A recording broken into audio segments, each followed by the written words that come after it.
warahmatullahi wabarakatuh. Baik, pada kesempatan ini saya akan melakukan kegiatan pra-observasi terkait dengan coaching supervisi akademik dalam pembelajaran. Hari ini saya bersama rekan saya, Ibu Mega. Baik, selamat pagi Bu Mega. Pagi Pak.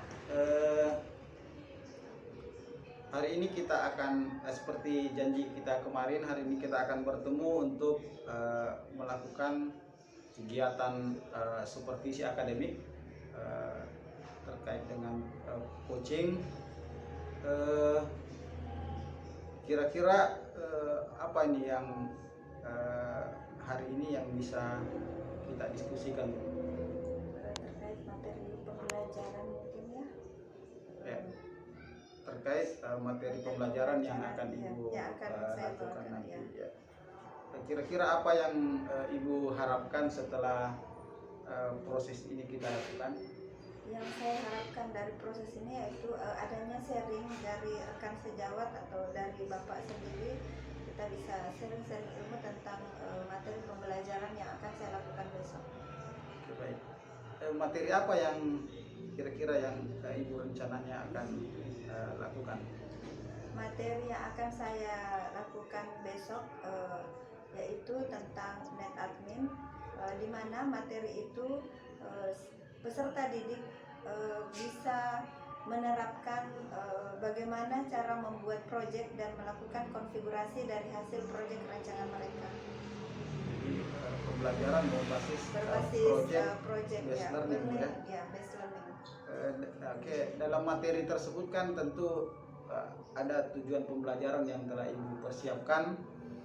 Apa tujuan pembelajaran yang telah Ibu susun dalam perencanaan ini? Tujuan pembelajaran saya adalah di mana peserta didik dapat atau mampu menguasai bagaimana sih cara membuat proyek yang mereka rancang itu nantinya.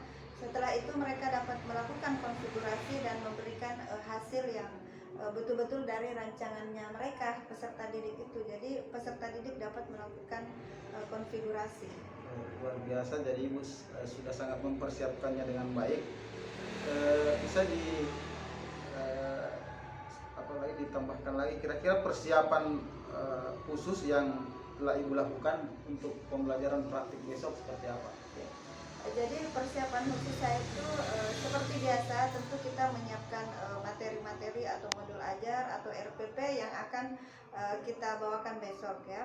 Jadi persiapan saya itu yaitu terkait materi proyek ini, saya membuat rancangan bagaimana memberikan contoh kepada anak-anak bagaimana sih kita membuat sebuah proyek. Jadi kita ada perancangan dulu untuk pembuatan proyek, misalnya pendirian warnet atau kafe pada proyek tersebut. Nah, itu salah satu persiapan saya, seperti memberikan contoh nyata ke mereka bahwa cara pembuatan proyek itu seperti ini. Nah, ini aksi nyatanya kita itu lihat di lingkungan masyarakat kita bahwa cara pembuatan proyek itu seperti ini. Jadi kita merancang dulu. Nah, itu adalah salah satu persiapan saya dari segi materinya. Jadi sangat sudah dipersiapkan dengan matang Bu ya. Tentu dalam persiapan ini atau pembelajaran yang Ibu lakukan ini tentu ada kendala yang Ibu temukan. Seperti apa kira-kira misalnya kendala yang Ibu, misalnya kesulitan siswa dalam memahami pembelajaran ada atau seperti apa gambarannya Bu? Jadi kesulitan siswa itu banyak ya sebenarnya gini. Karena dalam satu kelas itu ada sekitar 20-an siswa. Jadi terkadang ketika kita menjelaskan itu daya tangkap mereka itu berbeda-beda. Ada yang cepat menangkap dan ada yang kurang, artinya lambat dalam penangkapan pembelajaran. Jadi banyak kesulitannya. Karakter siswa karakter siswanya yang beda-beda. Jadi bagaimana mereka berbeda-beda karakternya itu dari segi itu tadi lambat menangkap pembelajaran.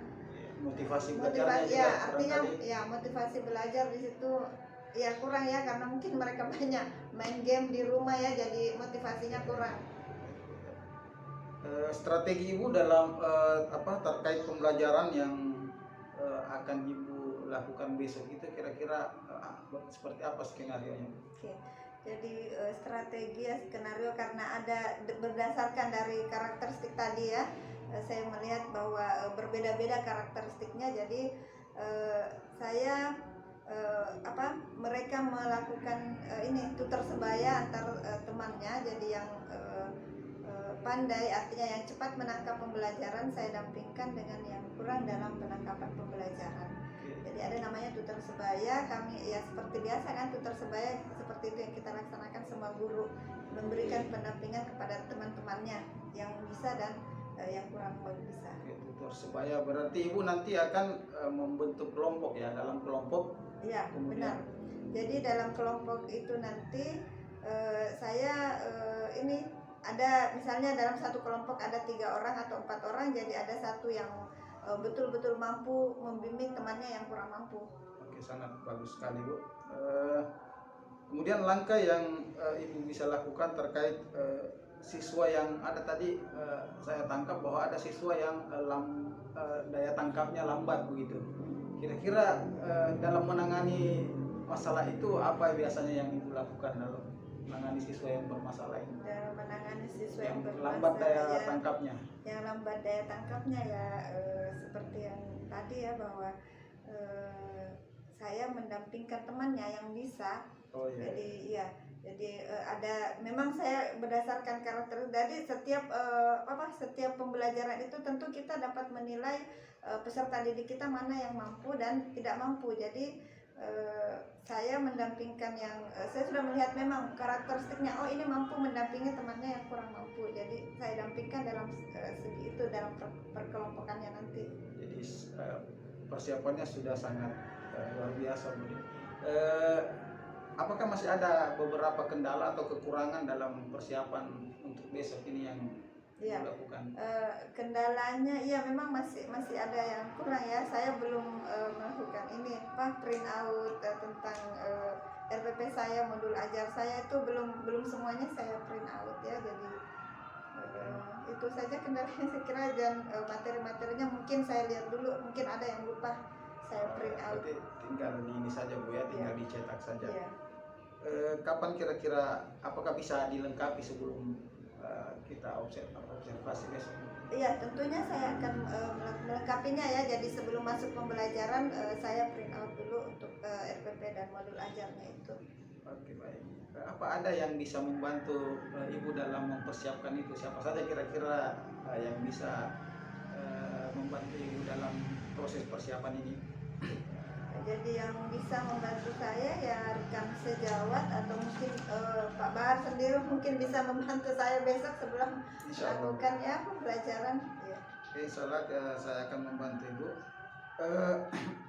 Kemudian ada tidak kompetensi misalnya yang khusus yang ibu merasa masih kurang dan ingin dikembangkan dalam terkait dengan proses pembelajaran ini, misalnya terkait dengan kompetensi pedagogik atau kompetensi kepribadian. Kan tadi ibu mengatakan bahwa ada beberapa siswa ibu yang misalnya bermasalah. Terkadang kan saya juga misalnya sebagai guru, kalau ada siswa misalnya yang bermasalah di dalam kelas menjengkelkan, tentu kita kadang emosi Bu ya. Kita kadang tidak sadar emosi. Nah, itu kan butuh keterampilan kepribadian untuk menangani emosi itu. Seperti biasa, apa kira-kira biasa yang ibu lakukan dalam menangani masalah kompetensi kepribadian ini? Yang saya lakukan dalam menangani kompetensi ini ya kembali ke karakteristiknya anak-anak ya. Jadi dari segi kompetensinya mungkin masih kurang, dari segi pembelajaran prakteknya masih kurang. Jadi banyak yang mungkin dari segi kemampuan daya tangkapnya, kemampuan dalam segi prakteknya anak-anak, emosionalnya mungkin ada yang karakternya anak-anak itu kadang emosionalnya berbeda-beda ya. Oke, baik. Terkait dengan kompetensi yang ingin dicapai ini, ada enggak strategi khusus yang Ibu ingin lakukan untuk meningkatkan kompetensi tadi? Strategi khusus ya itu tadi apa bisa mungkin rekan teman sejawat ya, atau mungkin Bapak bisa membantu saya mungkin dari ya mungkin Bapak bisa mau sharing ilmunya kira-kira apa yang bisa saya lakukan untuk peningkatan kompetensi ini. Oke, baik, saya kira luar biasa Bu, dan pelaksanaannya bisa kapan Bu ya? Besok? Iya besok pelaksanaannya ya, Senin besok pelaksanaannya. Oke, sangat baik Bu, insya Allah, dan saya akan membantu Ya. Ibu dalam mempersiapkan ini. Terima kasih atas waktunya. Semoga apa yang kita bahas di supervisi akademik ke depannya ini atau dalam melakukan peningkatan kompetensi dalam pembelajaran ini bisa semakin meningkatkan kualitas pendidikan untuk anak didik kita. Saya kira terima kasih banyak. Baik, itu tadi kegiatan supervisi akademik, proses coaching yang saya lakukan dengan rekan saya Ibu Megawati Tamrin. Terima kasih. Assalamualaikum warahmatullahi wabarakatuh.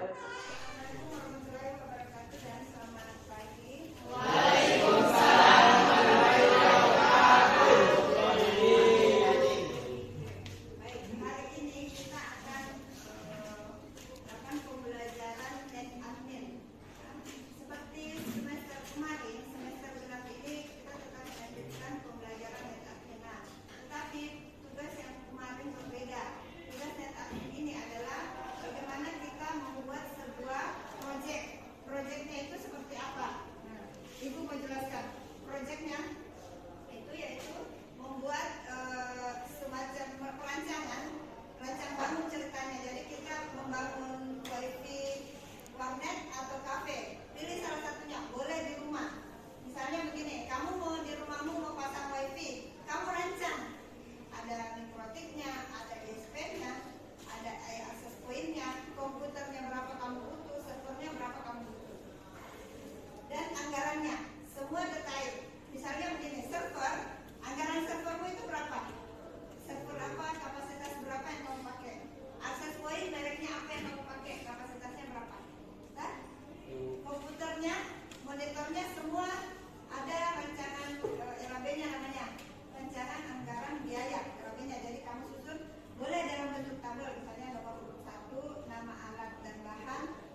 full, yang sebelah sininya lihat tembakannya, boleh. Ada juga yang pasang di rumahnya, wifi di rumahnya.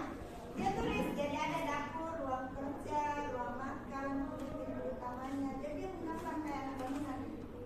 Nah, Aplikasi apa lagi kamu? dia pakai Cisco Bucket Edition. Enggak, Yang di komputer tadi. di komputer ini dia pakai Cisco Bucket. tracer. Yang ini dia gambar. Pakai tracer ini nih. Ini Cisco pakai tracer dia Ya, gambar. di rumahmu coba di rumahmu. Oh, Mas Ogi mesti bikin.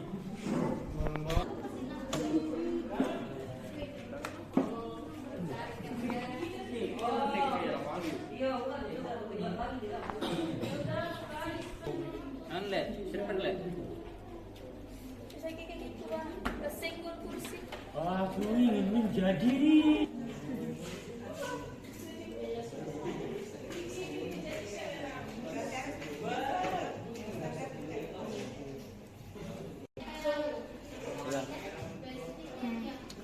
Ya, pakai bisa bisa drum.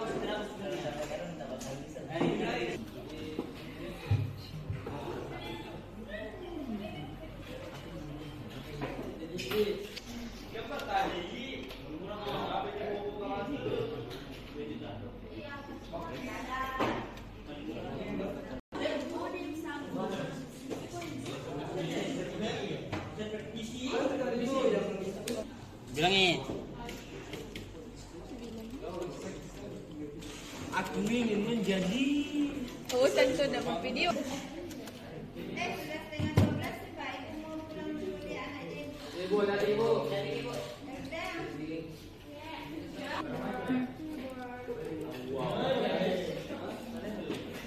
Assalamualaikum warahmatullahi wabarakatuh. Waalaikumsalam warahmatullahi wabarakatuh. Selamat siang. Siap. Saya akan mempresentasikan pekerjaan saya, yaitu anggaran pembuatan jaringan wifi di kafe. Yang pertama, ada komputer.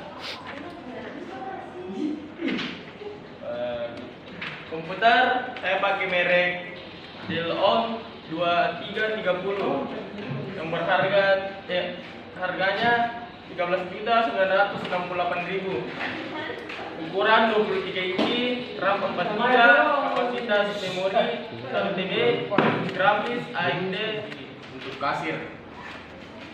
Dan switch saya taruh di sini di sudut. Ini sudah jelas. Enggak. Dan saya PC saya taruh di sini. Dan modem yang harganya 6 juta saya taruh di sini. Modem di sini supaya jaringannya bisa kemana-mana. Ya, itu saja, sekian dan terima kasih dari saya, Muhammad Husan Mansur. Assalamualaikum warahmatullahi wabarakatuh. Waalaikumsalam warahmatullahi wabarakatuh.